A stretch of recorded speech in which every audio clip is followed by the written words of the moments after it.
Give me them good times. Give me them good times. Give me them good times. Give me them good times. What is up, Lilac City, and welcome back to Spokast. I'm your host, Brennan Pointer.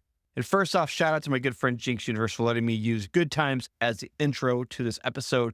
Go stream it wherever you listen to music. Today, I'm sitting down with a hip-hop artist who's been absolutely grinding in 2024. It is none other than Anthony Naseeb. Anthony has been on a mission this year, consistently dropping new music and building momentum with every release. His work ethic is truly unmatched, and his ability to keep pushing track after track shows just how serious he is about making his mark in not just Spokane music scene, but worldwide. From doing shows to releasing,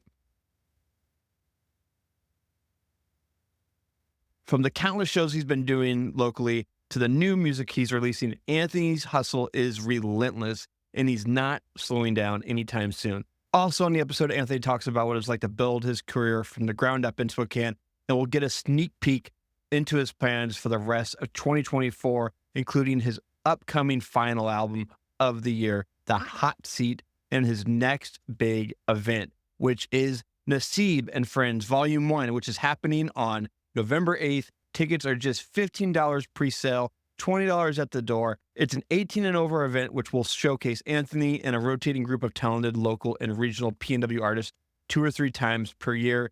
This lineup includes Nate Synonymous, Jalil Moses, Zaeshoun Haze, 98 KC, and KidJudo. It's going to be at the new Schemann Building in downtown Spokane. Got to shout out Bendy and the team for providing a perfect space for this amazing event. And to top it all off, Anthony will be releasing his final album, The Hot Seat, the night of the show. Tickets are available at the link in the description. Go follow Anthony on Instagram. You can find tickets there, find his music there. Go listen to Anthony wherever you're streaming your music. This was such a great conversation. It just flowed so smoothly. I just had a great time meeting him, and he's just truly a guy who's just killing it and absolutely grinding here in Spokane. And it's cool to see someone who is both hustling and being super humble about it and just making really good art. So I'm excited for you to listen to it. I will not keep you any longer. Without further ado, here is rapper, artist, lyricist, Anthony Naseeb. This is Spokast. You know, anytime I post a podcast that I'm doing, or someone posts that they were on my podcast, people just start thinking like, oh, it's an open door to have anybody on, and I can't have everybody on. No, 100%. But again, I'm here with Anthony Naseeb. Is that, I said that right? Yes, sir. And I think what happened where it sparked, I was like, I need to have him on, is I was at, correct me if I'm wrong, I believe it was the Schemann Dark Days release. Did you Yes. you performed at the very beginning of that, correct? At the Chameleon, I was like right in the middle, little sweet spot. And I was walking in to go to the show, and we walked in and you were performing. Oh, I didn't know that. And I was like, oh, this guy's really good. Hell yeah. And I was like, who is that? Who is that guy? And I forgot who I was talking to, but they said that's Anthony Naseeb. Yeah. Oh, it was YP. Oh, okay. Yeah. Shout out YP. And I was like, man, I feel like he's asked to be on the podcast. And I think this was before he asked to be on again. But I was like, I have to get him on the podcast. And you're killing it, dude. Thank you so much. You're doing so much in the local scene. Yeah. And I think you led like your message with like, I've been on every like big stage in Spokane, and I was like, you've been at Chameleon, you've performed at Knitting Factory, you did Pig on the Park. Yeah, I don't think I performed at the Knitting Factory though. I haven't performed. Oh, yeah, the Knitting Factory. So okay. that's the one I'm missing. Okay, Yeah. but you've also, have you done Dipper? No, actually, I haven't performed with the Dipper. Okay. I guess when I meant big stage, I just meant like big, like the Pig. I was a big stage. I did these big stages. Yeah. The Chameleon. For a while, I was doing the Pin, and traveled around to different shows and stuff like that. But yeah, it's been. Yeah. I'm just kind of now getting back into like the live show scene and just like really perfecting that side of the craft aside from social media content and stuff. I want to ask about Pig on the Park because I was unable to go, and I was looking at the lineup, and it was a really who was like the main? Was it Twista? Yes, it was Twista. Yeah, shout out Twista. And he was dope. But I was very confused by the fact that you did 2 sets. Yeah, so it was ran a little weird. Of course, I was grateful for the opportunity, but in the end, like Skelly was last. He was after Twista, which I thought was, like everybody left after Twista, at least the first time. I think the second time more people stayed. Yeah. But at least the first time everybody left after Twista, and it was just kind of like they kicked everybody out.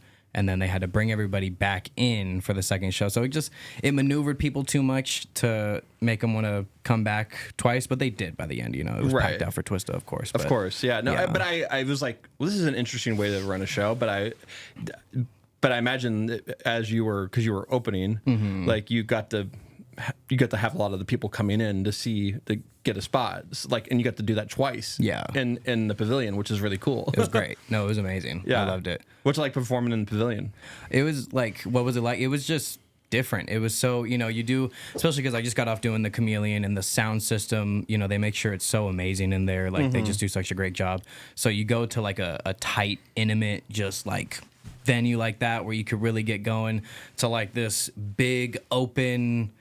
I think the style of music that I make really fits it. I think some artists might have a hard time doing a space like that just because it's like it's a lot of kids, it's a lot of families. Like I had kids come up to me after my set and say they like the stuff and everything. Some girl came up to me and dabbed and everything, and it was great, and I love it because I got 2 kids, and so it was great. But the space, as far as that, it's just very open and big and more vocal focus. I feel like you really got to like speak to people because they hear what you're saying. It's clear. Yeah. So you really got to be saying something when you're up there. And so, did you censor yourself?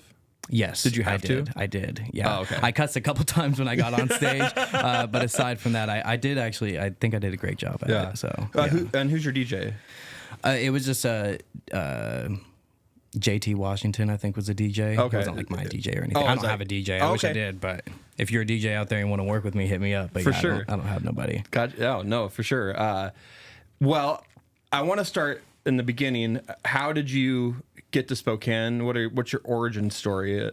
Come in here. Yeah. So I was born in Southern California, Northridge. After a couple years, we moved back up because my grandma ended up moving up to Republic, or Malo, actually, like right below the Canadian border. Yeah. And so my mom followed her up, and so we lived up there for a while. It was pretty, it was rough, whatever. We ended up moving up here when I was 9, 10. So I've been out in the valley, just a valley kid, most of my better half of my life. So yeah, I've just been maneuvering around. I've moved out to Seattle a couple years ago and lived out in Lake City, and then moved back down to California, and thought that was kind of like my way to make it, instead of just like making it wherever and just like doing it. And I didn't really understand the concept of like what I was really trying to do. Yeah. I just thought going to a different city would like help that.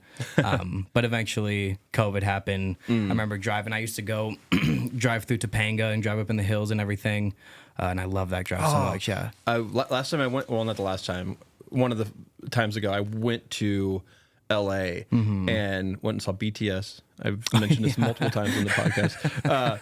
And stayed in Topanga. Yeah. And I was like, this place is so cool because it's beautiful. It's like literally like where you're less than 20 minutes from like LA or that, I mean like Beverly Hills, and it was great. It was amazing. It was, but you feel like you're in the middle of nowhere. No, it's great, and you drive up in those hills, and it's nice and quiet to an extent if you catch like an off rainy day. For some reason, when I moved up there, when I moved to Seattle and I lived in Lake City, it was the most rain like they've ever had consistently. It was 45, 48 days of rain. Oh, wow. I am not shitting you. The entire time I was there, I did not see a lick of sun.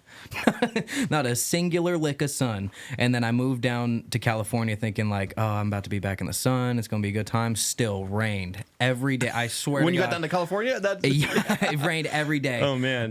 But in Topanga, it was nice. It was always beautiful. Go up in there. It looked like a rainforest everywhere. And I like going to visit there. I don't know if I don't know if I ever lived there, but maybe my kids will get like they'll do something and they will live in LA and I'll get to go visit them a lot. I feel like it's like if you live in Topanga, there's like a minimum standard that you have to like supply celebrities with horses at their expense. You know? Oh, really? That's like a minimum qualification to live in Topanga. We went into the little downtown area of Topanga and went to like all the different shops, and there was this like hat store. I was like, oh, check out this hat store, and I like grabbed like it's like a cowboy, I don't know, a hip cowboy hat. And I was like, I wonder how much this is. It was $450, and that was probably on the cheap side. Jeez I was like, Louise. man, LA, they're running at a different speed there. Oh no, I don't think I would ever move back at this point. Did you go down there to pursue music? Did you go down there to work? What did you go down there for? So my original plan, of course, was to do music. That's always been the plan. I didn't really have anything figured out yet, though. My main plan was my great grandpa had a construction company out there, Tudor Saliba, and it's a very big construction company. They built some of the biggest, stuff out there. So I was gonna go out there, try and look for a job, try and work for them, even just try and make something happen and stay out there. But it just didn't happen, especially with COVID. And I was like, I want to go home. They were mounting up the beaches, and I was like, I'm out. So Well, I like to say Spokane is a vortex. yeah, So it's like if you leave, you end up coming back, and I think that can be for good, it can be for bad, for what it's worth. But I definitely think that if you are part of the fabric of Spokane, you kind of like it kind of stays in you, and I feel like a lot of people I've talked to, they always feel drawn back. yeah. Were you, was it just COVID, or was it like, was it like you're kind of forced back? Yeah, I mean, it's funny because you could look at it that way. I could look at it that way, but you could also take the perspective of kind of zooming out, and it's just like, things led me there. Like, I wasn't mentally ready for that move, no matter how bad I wanted it. Yeah. And so life just kind of scooted me back. Yeah. And maybe one day I'll end up back there, but it's just like, I feel like in a spot now, like mentally, like I would never, I don't know, it's just led me to that spot. And I think it was meant to be. Totally. So, yeah. Well, I got to ask, when you were younger, what was like your influences? Like, what were you listening to that like got you onto like to the music you're making now? Yeah, I mean, as far as super young, 5 to 6, even all the way up to like 8 or 9, it was like heavy just dirt bikes. Dirt bikes, 50 Cent. Oh, okay, yeah. at the local, so I lived in Republic, and it was super small town, super, just backwoods, chewing, I was chewing tobacco for the first time in like, 4th grade. So it was just like that. But the influence that I like was definitely hip hop. Like I was always inside watching MTV in the mornings and, just listening to hip hop. At the local fair, though, that's what I was saying. At the local fair, they had these watches. It was 50 Cent. Obviously, they weren't actual 50 Cent branded watches, but they were his logo on a watch, and it spun. And, oh, my God, I loved it. I got one, and it just all the things like that leading up. When it got into later, though, when it really got serious, it was rock. When it got away from just, like, fabricated obsessions, and it really got into detailed work. It was rock that got me into it, and A Day to Remember was like huge for me. They had tour vlogs back in the day, and they were the first band that I came across that really like documented everything. Like they had tour vlogs all the way from that I could sit and I would just watch them all day in my basement, just sit and obsess over it. And that led me into, other rap, and MGK and Logic were like my first kind of like step into rap. And then I just kind of grew from there. There was always other stuff, but I don't know when I discovered Logic, but like one of my favorite Logic tracks is like 100 Miles and Running. And it's because it's just bars. Yeah. I don't even know if I've heard that. So I haven't listened to Logic for a while. It's like I used to run a lot, and like it was like a song that I could just listen to over and over again when I ran, and I could run like it would just make me run really, really fast. Yeah. And but he's just rapping like super fast. Like there's a part at the very end where he like does a verse twice, and he does it so fast. But like he has the way he like does his like how he how he, I don't know the right term because I'm not a rapper, but like he like, it has like a beat to it when he raps. Like, and a lot of rappers do that. Obviously, you're going to a beat, but like there's this one part where it's just like, oh my gosh, like it just gives you chills when you listen to it. And then when you have other people listen to it and they're like feeling it, I'm like, this is really, really good. Yeah, that's what I like.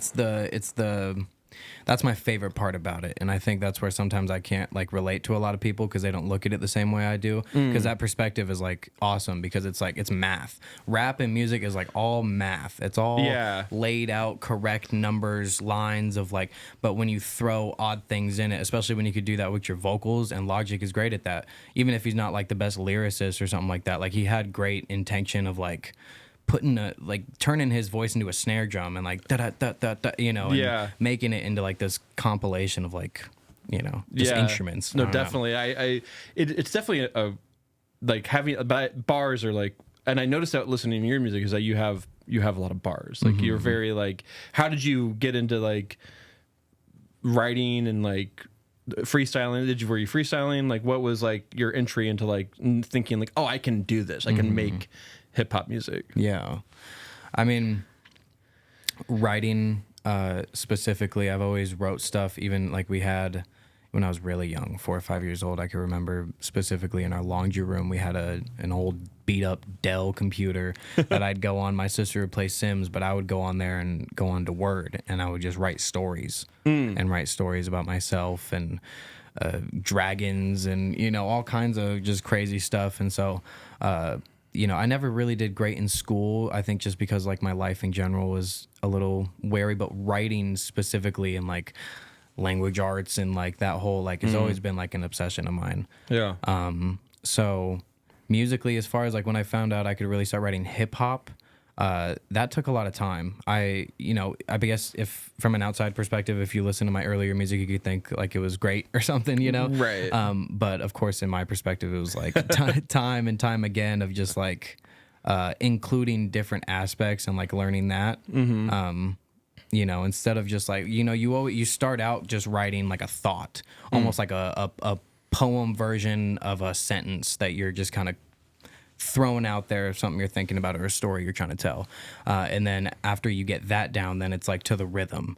And then once you get the rhythm down, then it's like, you know, verbs and nouns and all these different types of just rhymes, and you really start going through it. So, you know, it was all like different steps, I think. And now, so all throughout time, I think 14, 15 is when I started like really compiling tracks together though. Really? Okay. Like, so were you, excuse me. Okay. Were you getting where were you getting your beats at back then? YouTube. Okay. Yeah. Yeah. 100%. And I mean that's I feel like that's where a lot. I mean, I feel like maybe back then it might have been kind of shameful. Now I feel like everyone does it. I feel like back then it was a lot of like remixes. Like when I was starting out, like Childish Gambino, his Pound Cake remix was like huge. Yeah. You know, and so that was kind of like the vibe when I was really starting out. So like those YouTube beats and covers, like they had a huge beat on YouTube. It's like the Sandman remix, Sandman, bring me a treat. And it was just some hip hop thing. And everybody wrote to it. But you know, that just doing stuff like that, like and posting it, like people just liked it. And so I really do miss the mixtape era. Like I think there's a lot of people that are still, I mean, they're just releasing on Spotify now. Yeah. But I mean, he released a track that from long ago. It was like it was Adele. It was like, I forgot what the song's called. It was like, but he has bars in that. Who Childish Gambino? Childish Gambino. It's like it's Adele, and it's like Do It For. That's what the song's called. Okay. And it's really, really good. Yeah. Well, he did a version, and I believe then someone else did a version. Oh, Logic did a version of it too. Okay. Like so, like they were all doing. They were all Logic is like, I gotta have that. They were all stealing each other's. Like he was sampling someone, then someone would be to steal that sample, and then they'd make a mixtape. Like it was. I mean, that's how I discovered like Chance the Rapper. Like, and what I loved about Chance was this like his style was just so different than everybody else. Like his ad libs were different, and he was just like himself was just different. Yeah. And but I miss, you know, I miss going on. I mean, I'm sure it still exists. I probably get on DatPiff and probably and find some mixtapes that people are releasing still. Yeah. No, I don't even think people are really like. I'll post, you know, most of my stuff. I think my last album isn't on SoundCloud. But I'll post to SoundCloud and stuff like that. But you got to pay to post like a certain amount of songs, which I guess you got to do to other things. But I think they're trying to turn it into like a distribution company. Oh my gosh, I'm tired of seeing the Shabuzi ad. I see Shabuzi on. I use SoundCloud, and I actually just canceled my membership because I was on SoundCloud Pro, and that's where I would just put my podcast up privately so people could listen to them before they go out. And I found a better way to do that, and not have to pay, you know, $15 a month.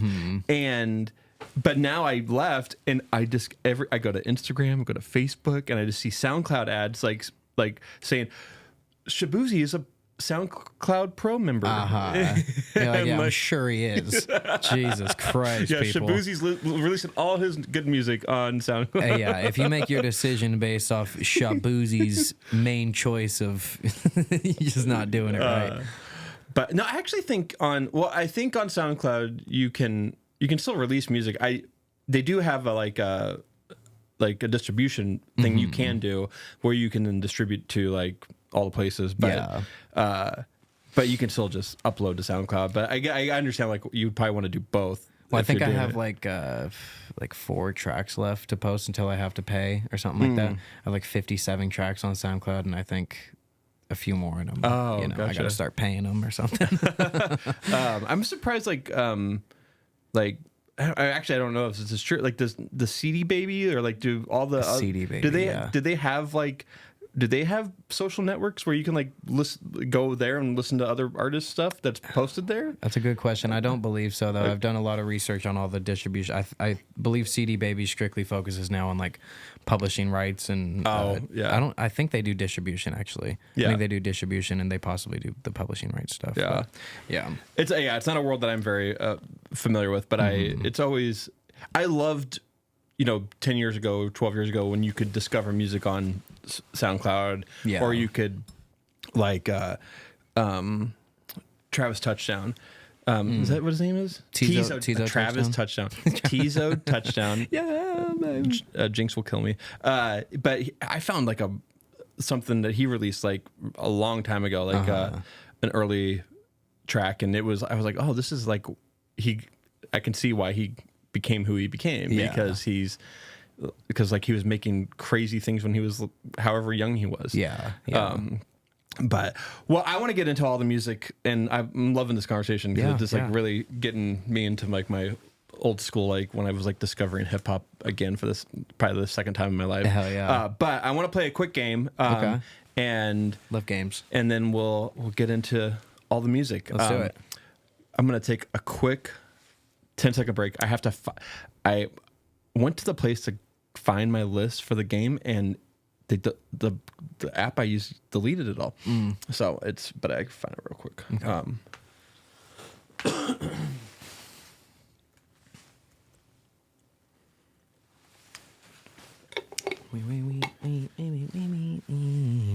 Okay. Okay. So we're gonna play a game called the Spokast Hot List. Okay. I'm gonna say a word, and you're gonna say the first word that comes to your mind as it relates to Spokane. So these are your favorite spots, favorite things to eat in the greater Spokane area. Okay, so like if you say something like I could say like a restaurant or a spot or like okay, exactly. Okay. And the one I start with is park. Okay. Liberty Lake. That's the main park I would go to is Liberty Lake. Yeah, Park. that's a good. It's a really good park. This is gonna get me some hate from the Spokane locals and be like, you don't know this fucking place. Honestly, I've realized that this game that I play is, I think in terms of like I know all these answers, but like because I played this game in my mind every time. I've done this podcast, but then I realized I'm putting people on the spot, and they're like, park, like and then but yeah, no, Liberty Lake's great. No, that's the park I would go to mostly throughout like middle school and high school. I got the most memories there. I've never spent much time in Liberty Lake on the lake itself, but my friend is like bought a condo there, Oh shit. and Sorry, I can cuss, right? yeah, of course, yeah. It's on And YouTube. I was like, man, I might be spending more time in Liberty Lake. Yeah. Coffee. Coffee. Ooh, good question.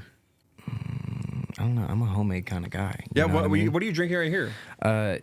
Just some. It's like a Hawaiian blend. It's a medium roast. I'm a dark roast, heavy blend kind of guy. So Do you I like? love Do you coffee. love coffee? I love coffee. But what kind of like beans do you buy? Sometimes I'll get the, we'll go to Winco. Usually we shop at Winco. It's the cheapest one, easy. They got the space that you can grind them. You know what I mean? Yeah. So sometimes I'll get those, and I did try like a butter pecan one, which I thought was gonna be, just slapping, but it was not. It was absolutely mid. Maybe I grinded it wrong. Who knows? Oh, it's not. You didn't grind it wrong. What probably happened is like, I feel like when they add those flavors to those beans, like especially like Winco, like they're adding those flavors on top of the beans. That's true. And like, so it's like beans ain't butter pecan beans. yeah, What? and unless they're like, yeah, if it's like trying to get a flavor like the butter pecan, like sometimes it's like notes of, I don't drink a lot of coffee, Yeah. but like it's like notes of this, and that's from the bean itself. But like butter pecan, like they're coating that shit with like some bullshit. Yeah. My favorite one is it's like a red on top with the white on the bottom. It's like a small, medium-sized bag, and it's called like Jack's Roast or something like that. It's a dark roast. It's like a Portland brand or something like that, and that shit slaps. It's good as fuck. Yeah. Music venue. Chameleon. That's my favorite one. That's the one I keep going back to. I like Chameleon. I've been there a lot. I've realized that I was like, when I talk about it, I was like, I don't know if I saw you at that event or that event or that event, but what Josh has like created there after Lucky You has been unreal. And I will say, like, if there's an event or a show or something going on at the Chameleon, go to it. Go check it out. Like 100%. You won't be disappointed. And if you keep on going, you'll just start making friends because you'll start seeing people there that go there all the time. It's a great. You might great see vibe. me there. Yeah. You might see Anthony there. Hey, you probably will. Visual artist. Ooh, locally. I mean, I think aside from, there's a lot of people out here, but aside from me, the first person that I think of visually is Kay Gonzalez, because she be shooting everybody and she be getting everybody's visuals right. Yeah. So much respect to her and their content. They be going hard. Yeah. They be going hard. I will say, shout out Kay. At Terrain, she Jing was performing after Jinx Universe, and she got on. She's like started shooting Jinx, and I was like, oh, thank you so much. Like this means so much for Jinx, and it means so much for me. Like it was such a cool thing to see her shooting, and like she was doing it out of the kindness of her own heart, and like she's like, every time I see her, she's like so a real good person, I should say. So I love her. Yeah, no, shouts out. Burger. Ooh.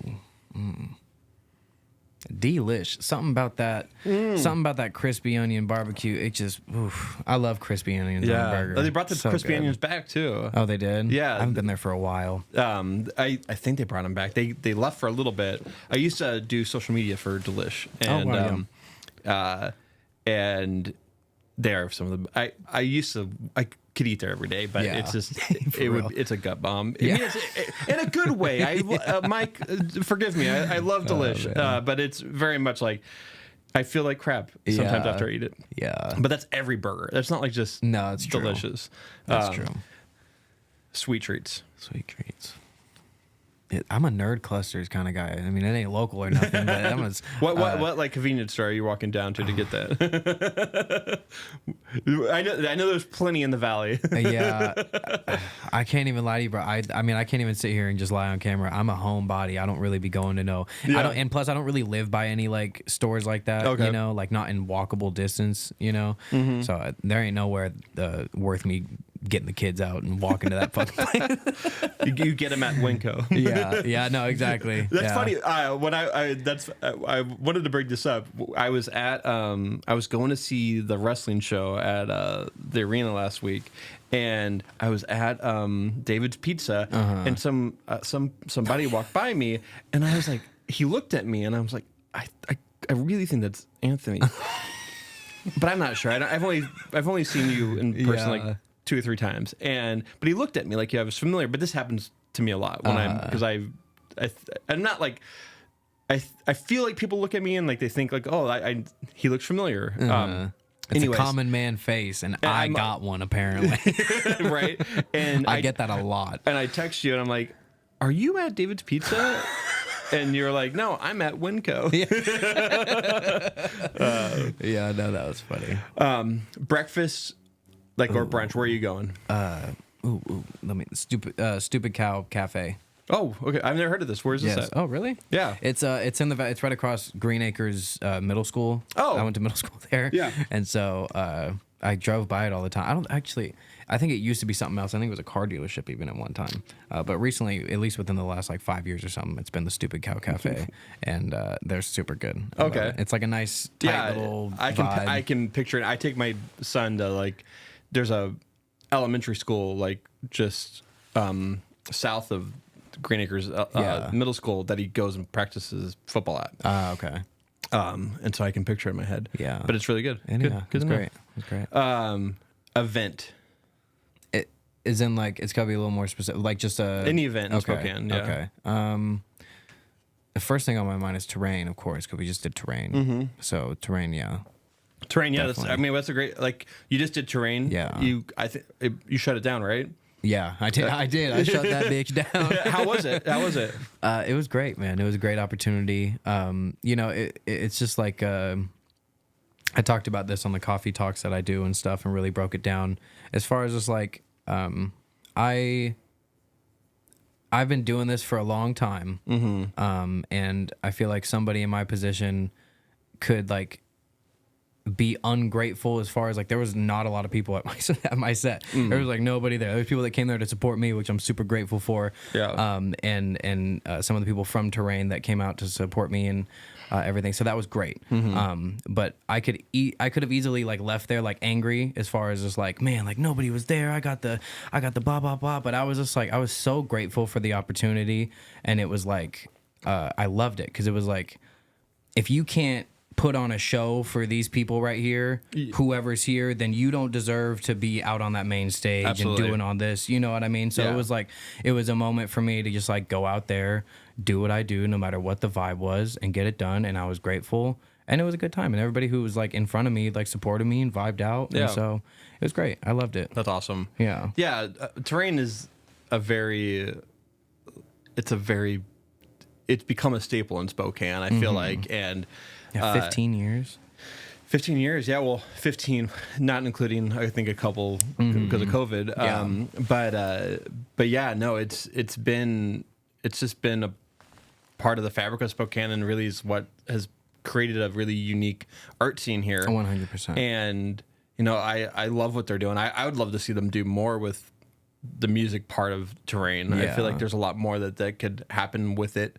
For example, there should be the ability to maybe do a sound check. That was one thing I did. I'm sure every artist has probably complained about that. Yeah. To them, but it's very, very cool. And but you're always I think everyone's a little nervous at that event, especially people who are performing, because on Friday it rained. Yeah. And my buddy Jinx was performing outside, and it was I knew it was gonna stop raining because I like to watch the weather, get on the Doppler. Yeah. And Doppler. Shout out Jeremy Lagoo.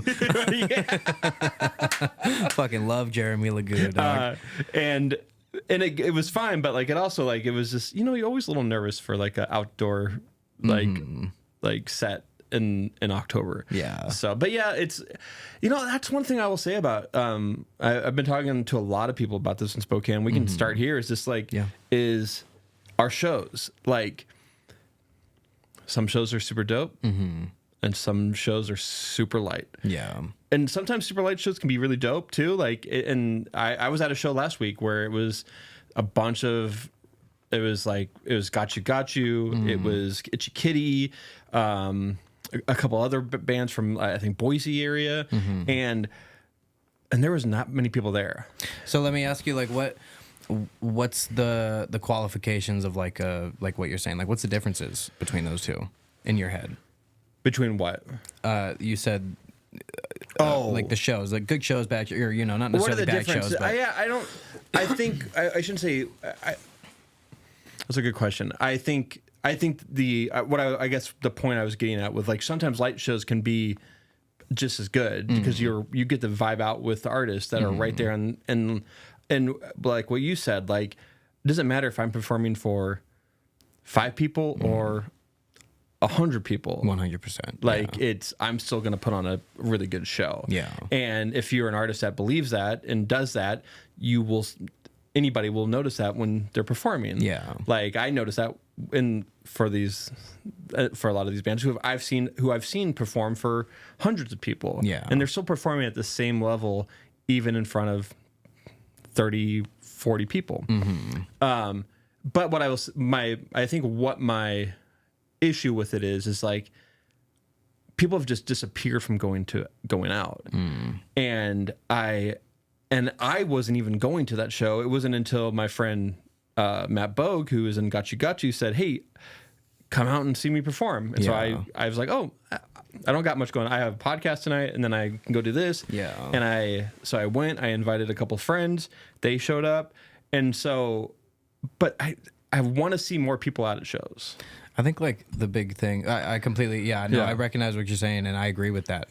I think it would be nice to see more of a backing and more of like a support from the community as far as like these live events goes. I think in my opinion, what it weighs on is the artists and just like what they're bringing to the table. Because it's like we can sit here and pretend all day that like just going on stage and rapping over, for one, not even like like people don't even be taking the verses out of their stuff, know, and whatever. And so when it comes to that, it's just like, if you don't care, like, of course, Top and Jang and they're setting the standard as far as like those live events go, because they give you everything. I've watched Elijah perform. I've performed with him since we were kids, and it's just like he's always been in a mentality of giving everything, and it's like I don't see a lot of other people with that mentality. That's something that I include into what I do, and now as an adult, not a kid doing shows, like that's something I try to contribute into my shows, is just like leaving it all out there, like leave empty. You could leave the show, get in a crash, whatever, leave empty, just like leave it all out there and just have a good time. And I don't think a lot of art, they're too worried about being cool or looking cool or doing whatever without even actually doing the shit right. They're so concerned about looking good that they're not even like doing it right. And so as a consumer of it, like I would never buy a ticket to go see people who don't even like put that much effort into their craft. That's true. Ever. I totally agree. Like I feel like when you do a show now, like you kind of have to have like a little bit something extra to even to get people out to the show. Let's talk about the show you're doing. You're doing a show on November 8th. Yes. And you're doing it at the new Schemann space. The new Schemann Building. Is it going to be outside? It is going to be outside. Okay. So it's going to be we're going to play it by ear. We have options. We can do it inside. I prefer the outside space just because it's like open. It's a dope spot. I don't think the weather as far as like rain or anything will really affect it. I just don't think it's going to be that cold either. But even if it is, I mean, we'll be moving, be shaking. There's going to be food. You know what I mean? I think the energy is just going to be up. And so no matter where it's at, I think this is going to be a good time. Yeah. So this is a headlining show, correct? Yeah. It's like, and who's all performing with you? So we got Zaeshoun Haze, Jalil Moses, KidJudo, Nate Synonymous, 98KC. And then we did just host a open verse challenge for a slot on the show, a 10-minute slot. And we didn't have a ton of people submit, but we did have a few really good submissions. And so ZD, he's part of the 42 crew band. And the Wall of Sound guys and all that. Oh, yeah. So he's going to be on there. He's going to do 10 minutes. And then we got Silent the Assassin. He submitted a video, and he's just been putting in work, and I've recorded some of his music. And so I figured, we give him a shot and he's gonna do 2 songs, so he can go up there, get that done. And that's kind of the focus of it. Like I didn't, the next year we'll find a time and space for like my like specific, just me headline, like not focusing really on like the openers, like just really like curating that space. Yeah. But to start out, like this will be my first live event that I've ever thrown, and I've curated this come up this year very specifically to lead up to this moment. Yeah. And so my main focus was like representing the city and the locals and bringing the community in, because of course it grows my brand, it grows their brand. Sure. I that space is really an awesome space, and I think even if it is a little cold like that, it's so insular right there. Like you have like it's weird because you have the train track going right by you, but then there's also like this weird like overhang that goes to the train track that used to be kind of connected to the building. Yeah. And I think if you could pack like 100 people in there, it's gonna be warm. Yeah, exactly. No, it's gonna be a great time. And like you said, so in the next few days too, I got a ton of, I schedule my stuff out, got a ton of content, blah, blah, blah. We're gonna head over to the Schemann Building the next few days and kind of do like a cribs walkthrough type of thing, and introduce people to the space. That way people aren't surprised when they pull up, so we'll kind of warm people up to it and let them know what they're coming into, and Don't be surprised by this space. This space, I will say, is historic in the Spokane music scene, in that the downstairs used to it did host like a lot of local artists, but it was the Empyrean. It was a coffee shop, and they just had a lot of like musicians go through there. Like that's where like I didn't even know that's where like Carly Fairbanks got her start. Oh wow. My friend Matt Bogue, who's part of Got You, he like went there a lot. Like I mean, there's a lot of people locally who like started with their musical roots. Like especially in the early 2000s. Like the Empyrean was like a really cool really cool coffee shop that was open till like midnight, 1 o'clock, and you could go there. I don't know if you could be underage or if you had to be 18. Yeah. But it was like a place that always had music, and it was always like very small, intimate shows. Oh yeah. And that courtyard is I'm not sure if they ever did any shows out there, but like it's ripe for some really cool shows, because you can do a lot right there. Yeah. I think, I used to work with a company, the Golden Handle Project. They're a brewing company, and I was helping them do marketing and stuff. And we were like, we wanted to make a little venue in the downstairs space. We wanted to do some events out there on the patio. Like it has so much opportunity, and I know people can get turned off by it because of where it's kind of located. But if there's a bunch of people there, a lot of people will not bother you. You know, like we'll they're not going to bother you. They're going to bother you anyways. Like we'll have security too. Yeah. So yeah, that's perfect. and it'll be an 18+ event, and we'll have security. We'll make sure that shit's on lock. No weirdos in. So I want to let's get into the music. Yeah. So 100%. I was going through your discography today. Yeah. On Spotify, and I'm amazed, dude. Thank you. Like I don't think I can count how many songs you've released this year, but you've released, let me just get up the numbers real quick. Let them know. You've released 2 albums this year. You've released, how many singles? 1 single. I couldn't even tell you how many singles you've released. I was trying to get the EPs. How many you got? 1 like EP, 9 or 8, 2, 3, 4, maybe like 5, 6. Holy cow! Like 6 EPs and 2 albums, and then a bunch of singles, which probably went into a couple of your EPs and albums. And then we're dropping another album with the show, so that'll be my final album of the year. 15 tracks. So I made a comment on my last episode with Lil Rose that she was the hardest working female artist in Spokane. I'm gonna have to venture to guess that you're probably one of the hardest working, like, local hip hop artists. Like, no one's releasing music at the. I will say, like, I mean, this is no bullshit. Yeah. Like, it's not like you're releasing a bunch of stuff and it sounds like garbage. Yeah, that's a big factor. Like, that's a big factor. It sounds good. Like, Yeah. it sounds, it's very intentional, and I can tell by your social media, like you're planning things, you're doing this purposefully. And I think that when you're trying to beat an algorithm, which is really hard to do, obviously, like it takes being intentional and being purposeful with your music. How, like, were you planning on doing all of this year? 100%. This is all like beautifully executed years of like observing. You know, I have this track on the new album called Observation, and literally the opening line, it says, "I spent years observing all the competition I face. If it was me inside them shoes, I wouldn't even step out on stage. Won't catch a cell inside my body, move a shake to your shit." And it just kind of goes off about just like, I spent just years just observing and watching everybody, their rights, their wrongs, and you know, I just like, I don't know. I think having kids was a big factor. I've always tossed it up to having kids too, because it helped me grow so much. And you know, it's easier to lock in on something when like the home life is secure. Yeah. Like when I know I got like a family that, like, you know, I don't got to worry about the world and what they think of me. Like, it's more easy to set into myself and just be.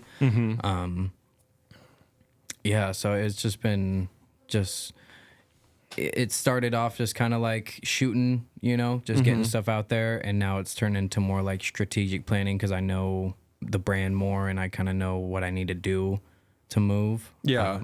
So to be fair, this all started in like, so the first track you have on Spotify is YDYW. Yeah. And what stands for? What do you want? What do you want? Okay. Yeah.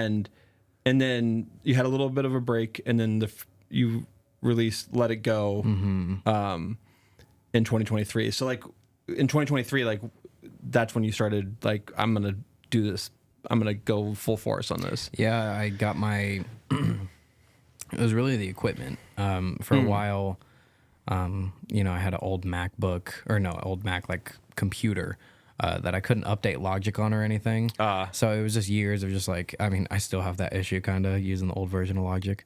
But I finally got a MacBook Pro, like a brand new, used my taxes. I was a landscape foreman for like a few years. So I had a good tax return the last couple years, and that like set me up, you know what I mean? Like, it hasn't set me up to like have money for, you know, crazy promotions or nothing like that. I constantly am running ads though, like social media. I'm always having ads running. Yeah. And so that helps me grow while I continually create content. Yeah.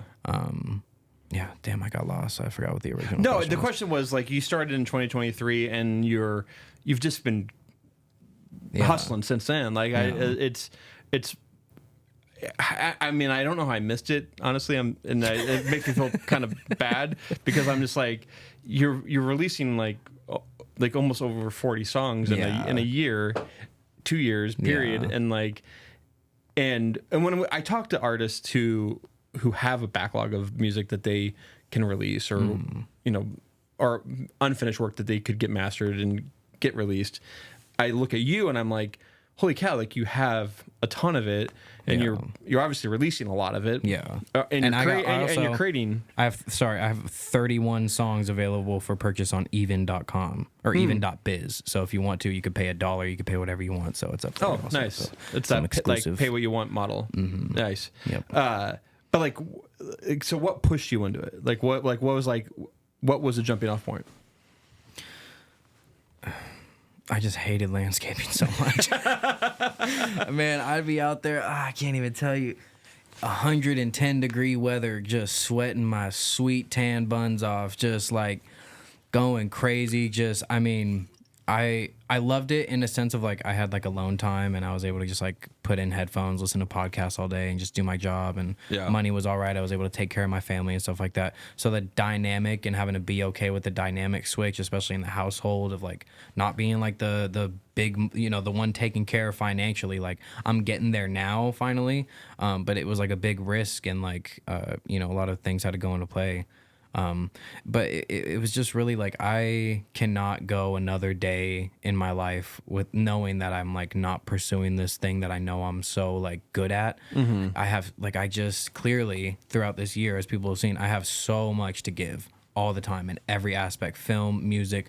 Like I just go crazy. And, you know, I think I just wanted to be consistent finally. Like I always did it and always posted music, but I was never like consistent, like just going and like, you know, not always so concerned about the next move. Like I'd get to a spot, like I also have a track on the album called I've Been Here Before, and it's talking about like, I've been in this exact same position years ago. I'm a little bit up more now, but it's like I got stuck and I left it and I just biffed it because it's just like, I didn't know what the next step was. I got too concerned about, climbing, and I got to a certain height and I just didn't know what to do. I was like, what's the next move? And then I got stuck in this realm of wanting to be professional. Everything needs to be clean. Everything needs to be professional. I need to go to Justin Frick. I need to spend $3,000 on a video, and I need to have a full set, and I need to do this. I love Justin Frick. I'm just saying, he does great work. Justin's amazing. Yeah, I'm just saying the budget-wise, as far as what I was doing, like that's where I wanted to be. That's what my starting point had to be in my mind, and I think eventually that just went away. Like I was like, I don't need to spend $3,000 on a video to make a statement. I just need to be consistent and build relationships. That's amazing. Like, who inspired you? Like outside of La Russell? Yeah, of course. Yeah, no, he's obviously the biggest inspiration. I'm on his Even, so I got all the early access. I mean, bro, he posts like, I mean, people watch his social media clips, but he posts like TikTok meetings, YouTube head meetings. You know, he did a show at the fairgrounds. He posts the meetings of those conversations. And so you get real like numbers breakdowns. Like you get real shit from him, deeper, way deeper than just like social media content if you really pay attention. And so that's like what I'm at with him. My influence on him is way deeper than just like a schedule posting. You know what I mean? But aside from that, like No Labels Necessary. They got a great YouTube channel that's got some great independent artist information. Entrepreneur, they have a great podcast that also has some great independent artists and just like marketing tool information. I just really started to look at it as like a business and just like take it serious like that instead of just wanting to post music and have fun. Like, how can I build? How can I like scale a real business? For sure. And like, I mean, when I think of, there's a couple of artists I think of that I've got I was going to say connected with. I've never got connected with people, but the people that I've like that I've seen who've really like made it through just hustling. Well, besides like La Russell is like I think of like Connor Price, and I think of there's another guy named Pertinence, and they all just like release music nonstop. And I feel like that algorithm on Spotify is very like. Or Spotify or it doesn't even need to be Spotify. It can be Apple. It can be wherever you're finding music. But like having consistent music being released really like creates an engaged audience. I would imagine. I think like the way I try and like keep my mind is that, you know, you just be the algorithm. Just be in people's faces so much. They don't need to like that's the thing that I get, you know, tripped up about is like, you know, you think in your mind every post is a big post. Every post is the big, everybody listen, you know. But it's just like not everybody is thinking of it that way. So just no matter what, just go hard, do what you do, put it out, and people will decide what they gravitate to. Like you can't, you don't decide what people like. Like you have no decision over that. And as far as like the algorithm on Spotify is like the least naturally pushing algorithm out there. If you could put out a song and if you don't share that shit and promote it on other platforms, you will get 0 listens for 2 years straight. You know? Yeah, no, it's, I feel like I use Spotify as an example just because like, I feel like that's where people go to the most, but it's not a good indicator of what's good based on looking at like because their big number is like listeners and I feel like that I mean that the number's not bullshit, but that doesn't really showcase like how good the music is. I talk to a lot of artists around here about growth, and some people agree with me, some people are still kind of like stuck in their ways, which is okay, but the future of music, for one, is social media. It's not Spotify. It's not, people are going to be streaming music through Instagram and Facebook more than anything. You're going to get their most benefit, your most paid dollar, whatever, through that, aside from like a direct purchase sort of platform like Even or something like that. Yeah. I was gonna the way I compare it. I mean, the way it's a marketing funnel in terms of like how I describe it. Coming from a marketing background, is like you put your stuff in front of people nonstop, like, and it's a drip. It's a drip. It's a constant drip of like content, like, and somebody will see it and they might fuck with it, and then but you keep on doing it, and then eventually that will become like, oh, I'm gonna listen to them on Spotify. I'm going to listen to them. I'm going to go on Even, and I'm going to pay however much money per month. Yeah. Like it's that drip of like just like constantly just putting out content, and it doesn't necessarily always equate to like more followers. No. Like, or more listeners. It's very much like that. And we always say we're like trying to beat the algorithm, but like probably never going to beat the algorithm, but we can. But like you said, you can be the algorithm. Exactly. Just like keep on putting shit out there. Yeah. Like be undeniable. Everything is curated. Everything's a curated playlist of interests and whatever. Yeah. So if you become somebody's curated interest, then you naturally curate like a locked in fan that's just there. Yeah.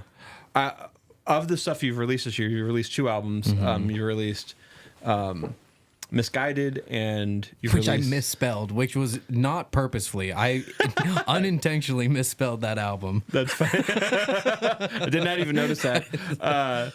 And then you've released Huckleberry Homicide, on top of multiple, however many EPs I said earlier. What are your standouts? Like, what is like, and they're all different projects, and they all have different stories to them. But like, what if you were like, go listen to my music, where do you tell people to start? It's a good question. The funny thing is that Mattress is the biggest one, which is, of course, has always took the least amount of time and is my least favorite song. I think if people wanted to start somewhere, 100% would be Misguided. That was, to me, my first. I don't know if you know who Kyle is. I mean, everybody knows. I guess you know who Kyle is. What's a song? Oh, yeah. Beautiful Losers by Kyle. It came out in like 2014. To me, that Misguided was my Beautiful Losers tape. It had the same sort of, that Focus on You song. The You Are the Only Girl that when I look into your face. Yeah. I love that song, bro. So it was like a mix of those vibes that I really kind of like channeled. You know what I mean? Because it's a pretty like melodic out. There's not really any rapping on it. I don't think. 1 track, maybe 2 tracks, maybe like 3.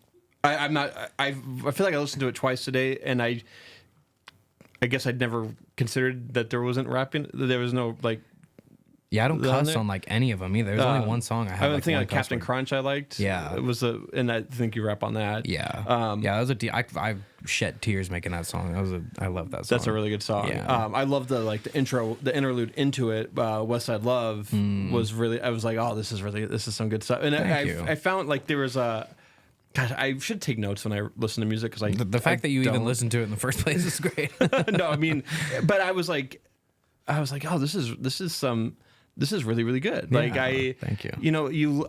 I listen to a lot of stuff from people, and you don't often like listen to something and I'm like, oh, I want to listen to this over and over again. Yeah. Like, and I don't say that lightly either. Like, it's like it's very catchy, and you have a style to your music, and it's cool that you're releasing music constantly because you constantly get something new from you. How do you just have a lot of stuff in the bank, or are you constantly writing? I mean, I have stuff in the bank, but it's all coming out. Like I literally, the new album is 15, 16 songs. And I mean, that's most of what I got like right now that I've made. I mean, there's like how the way I've worked it has been like a month in between each album. And during that month, I just like stack like crazy. And I make like 30, 40 tracks. I mean, I'm all about efficiency and getting where I want to get the most professional, efficient way that I can. And so I make sure that all my stuff legally is good, BMI, copyright, blah, blah, blah. The only thing that really trips me up is using Splice, but it's such a crucial part to my creative process that I can't give it up. Yeah. If I had to rely on an engineer and producer and all these people, I would never get anything done. It's completely independent, and I make it as easy as possible. I have a formula that works for me. I've been recording myself for 11, 12 years now, so it's almost like I've entered like a not a mastery point, but like a beginner mastery point where I'm like, it's just easy for me. I don't know. I just do it.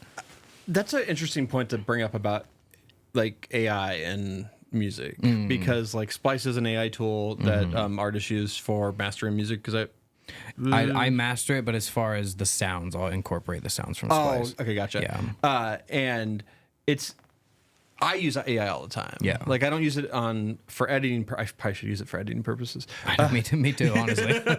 But in this day and age, like you said, you can't go record a video with Justin Frick for $3,000. You don't have that type of capital. Yeah. Like I'm the same. Like I can't offshore people making clips for my podcast like to someone else to like pay them $1,000 a month.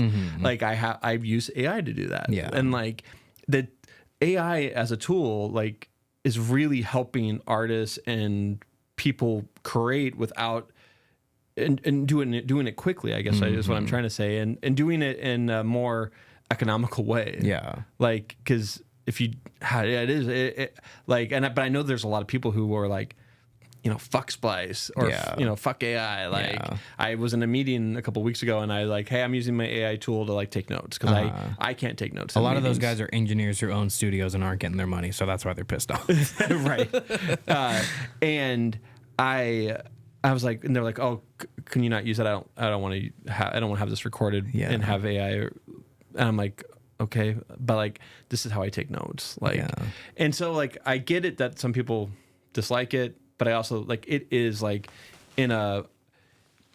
philosophically, I feel like there are ways to use it in a way that like you have to, like, because if you could afford it, you would. Yeah. But we can't afford to do that. We'll talk about the end goal, you know what I mean? And don't be the dude that's too prideful to like cut out unnecessary ends. You know what I mean? Like, don't just keep like I'm not too prideful and take too much. Like, I already do fucking everything. Right. I don't need the extra stamp of producing my own sounds and like, I fucking do everything else. I don't got time I don't care about that stamp. You know what I mean? So I'll give that stamp to Splice. They can have that 25%, whatever. So, yeah, I mean, it's all about what you want to do and what I want to do. That was just a super efficient and helpful way to get it done. I love it. Yeah, no, it's smart, and it's like, and we can't all like be able to use everyone. I've learned all your favorite artists around here use Splice. Everybody uses it. The biggest tracks around here that you could think of, I can pull up the Splice sample from that track and give it to you right now. Yeah. I mean, every single one that you can think of, I promise you, I could pull up the Splice. Everybody uses it, whether they like to admit it or not. Yeah, honestly, I haven't. I've heard about it a little bit. I don't use it because I don't make music, but but now I'm curious because like I would like to know more. Even for video cuts, it has like movie sounds and fight sounds, all kinds of stuff. Awesome. I want to ask about your other hustle where you do a lot of videography, like shooting for other artists. Like, how did you get into that lane? Yeah, I got my first like real camera, which is a Nikon D3500 some years ago. I really started doing like YouTube, like video game videos and like vlogs and stuff like that. Oh, okay, yeah. So I've been doing YouTube forever. Oh man, I didn't even know you were a video. I spent like 2 hours earlier today, like watching like some people break down video games stuff. And but now I was like, oh shoot, that could be a whole other topic. I'll do it to myself if people want to go look up The Mosh Pit on YouTube. It is old videos of me when I was like 14 screaming my ass off to like Asking Alexandria songs and Day to Remember songs. I've been doing this shit for a long time. So the video aspect, but just recently within the last year, getting like good. I just started, I just had to start. Like I didn't want to. I knew I was gonna get the camera, like the FX30, and a real professional setup eventually. But I started October last year on an iPhone. Me and my girlfriend shot everything on an iPhone, and I just did it just to get like the consistency in for when I actually did have the equipment. I could just keep moving along. Yeah. So yeah, I got the Sony FX30. Spent a ton of money on specific items. I did a ton of research specifically on what I wanted. Yeah. And got it locked in. Nice. But yeah, That's awesome. Well, what's next, man? You have an album coming out. You have the show coming up. Like, I mean, do you have like? Well, I think you said maybe next year you want to do your own headlining show that is like kind of curated just towards you. Like, Yeah. But yeah, what is next? what is next is we'll definitely get this show done November 8th. My plan for leading in between this Naseeb and Friends one and then the next about like April and next year is really going to be a lot of people have been rolling out albums like singles, which I can appreciate and I respect. But I'm going to kind of do it my own way, and I'm going to put the whole album out. And for the next few months, I'm going to curate specific music videos and rollouts for these visuals and promote it as a single rollout each time. But the music's already going to be out. So there's not going to be any waste in time. There's not going to be huge rollouts. I'm going to work it like kind of backwards, I guess. I've kind of led it up to the show. But yeah, I'm just going to do that and release them as videos and kind of build the hype up and I love it. do that, yeah. Well, this has been such a insightful conversation. I often say this, but I this was such a good conversation. Yeah, like I loved love it. Like I love learning about like the industry and like how artists create and what you're doing is amazing. Go listen to Anthony's music on wherever you listen to music. Thank you. On Tidal. Yeah, go to Tidal. They have no Diddy. The best bit rate. Yeah. No one knows what I'm talking about. Yeah. But yeah, you're just hustling and you're creating a space in the Spokane scene that's undeniable, and that like I can only imagine the next step is like getting out of Spokane and going performing in places like Seattle, Portland, Boise, 100%. like and I have no doubt that that's going to happen for you in the next year. So and I'm happy to have met you, and I'm very happy that you were persistent enough to keep on pestering me. 100%. Because now that I know that you love video games too, we're going to talk off air about that. Oh yeah. But the last question I love to end with, Let's get it. before we get into the last question is like, how can people find you? Anthony Naseeb everywhere. Anywhere you go, Anthony, and then Naseeb. Yeah. I'll comment down below the video, whatever, and stuff. So yeah, it's Awesome. So yeah, go to all those places. Go follow them. You have a YouTube. Like where is your best platform? Like where do you like? I mean, obviously it's wherever people are the most, but like where do you like to be at the most? Yeah, so I've definitely built my Instagram up the most, but now in the last few months I've really been focusing on my YouTube as well. Yeah. So I was shooting vertical content a lot, but now it's more horizontal, and then I'll crop. So I have a ton of I do my own podcast, Tight Squeeze podcast. We got 10 episodes up. Nice. And so I do the coffee talks. I try and do them like every other day. We go over the Daily Laws by Robert Greene, talk about, the 48 laws of power, the laws of human nature. We go over all that. Nice. And I just like to connect with my people and just really create a community and, do that. And it seems like you're probably very accessible. Like people, like I imagine you have a lot of people reaching out to you, but imagine you're not dodging people. So No. I'm sure if someone reaches out to you, you're going to be able to connect with Anthony. 100%. 100%. That's awesome. Well, the last question I like to end on. I love to end on. I guess it's part of the show. Is why Spokane? Why Spokane? I think there's so many opportunities in a place like this to create something new. When you go to the big places that already have so much done, it's kind of hard to stick out and whatever. And it's there's a ton of people doing stuff around here, and it's great. But there's always going to be a spot open for you. So you just got to find what it is and just push it. And I think the people around here, once the people around here find something that they can get behind and they really like it, they really support you. People around here will really go hard for you. But you just got to be some, you got to find those people. Yeah. But they are here, and this is a great place to be. So yeah, I totally agree. Well, Anthony, it was a pleasure talking to you. I know this won't be the last time you will be on this podcast because love to be back. I love having people back and talking about what they're doing, especially when they're releasing projects or stuff, and then catching up on everything that's going on. And you got a fan in me, and I'll be playing my music for my kids so they can hear it too. Yeah. And I think what you're doing is really, really, really cool. Thank you so much. Thank you all so much for listening. Until next time, peace.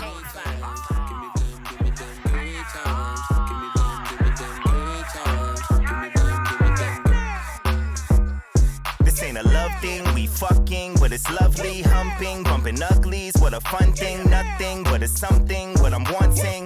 It's a real freak bitch with a tongue ring. You know that one girl that do that one thing?